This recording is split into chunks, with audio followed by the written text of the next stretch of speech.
I was asked by his uncle if I'd take him on when I was in Lahonda Park. I'd take him on weekends and for the summer. I think he was 12 at the time.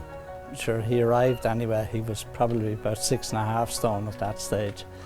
And sure, it's gone on from there. Yes, from the time he came in as an apprentice, and we crossed swords a few times early on, but from that point in time we became great friends, good colleagues. Yeah, we've had some great times together, mostly off the track, on the Shannon or shooting or something like that, you know, so yeah, we've had good times. Well, I started riding in 1985. Kevin Manning was riding at that time. He's one of the more prominent apprentices. You know, he's a big lad, the weights were a lot lighter than they are now, and you know, you'd see him in the sun or out running the track, trying to keep his weight in check. Kevin and I would have met when I was 20, and both of us were riding in Macau, of all places, for a winter. Una and the kids were out there. They were only babies at the time, but looked after me very well, and ended up taking my job after when I went home. But yeah, no, looked after us great in Macau. To go for that long on the diet, the dedication, the routine. Probably took him a while to get his head around that, but once he did, like he saw it through, and I think he loved hardship, personally. Like, he didn't give you an inch in the track, you know, like he was...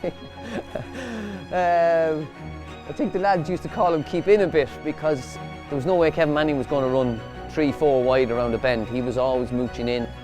I didn't ride against Kevin that often, but I can remember being in Ballinrobe one Tuesday evening in a 1.5 mile race, and he spent 3.5 furlongs, maybe 4 the back straight, lying on top of me and putting me in on top of the rail all the way down. He still denies it because he doesn't ever remember any of those things.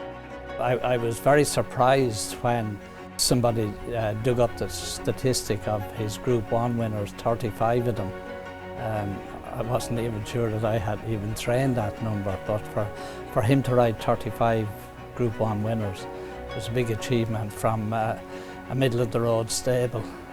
I suppose probably his greatest moment was when he won the Hong Kong Cup, and I was there at the time, and we had an enjoyable weekend, and he had to do very lightweight on the filly that day, and he managed it, and it was really rewarding. Alexandra Gold Run runs on, Bullish Luck down the outside, Retke comes again, Alexandra Gold Run in front, Bullish Luck driving hard, they come to the wire, Bullish Luck drives, missed, Alexandra Gold Run held on to win by a head. The day that Trading Leather won the Irish Derby, we had our 2 families there, so I mean that was a huge day, and it was a race that he always wanted to win. And of course, from a furlong down, we kind of knew we had it in the bag. So it was a very comfortable experience, both for him and for me.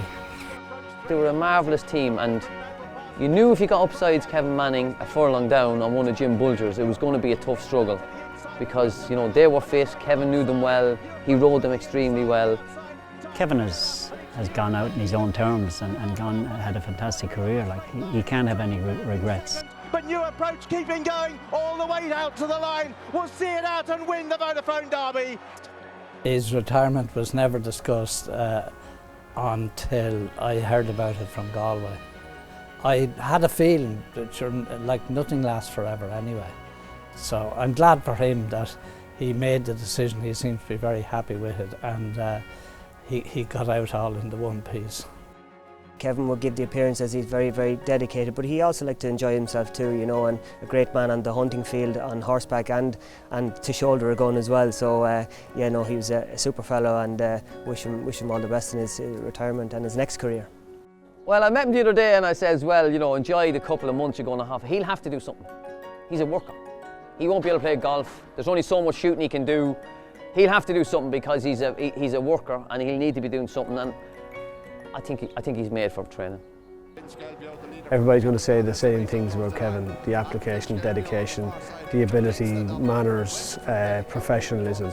Like, outstanding, role model for everybody. How consistent he was over so many years, and the dedication he put into it. He was, as I said, he was the most dedicated jockey I know. I'm sure he was a top jockey.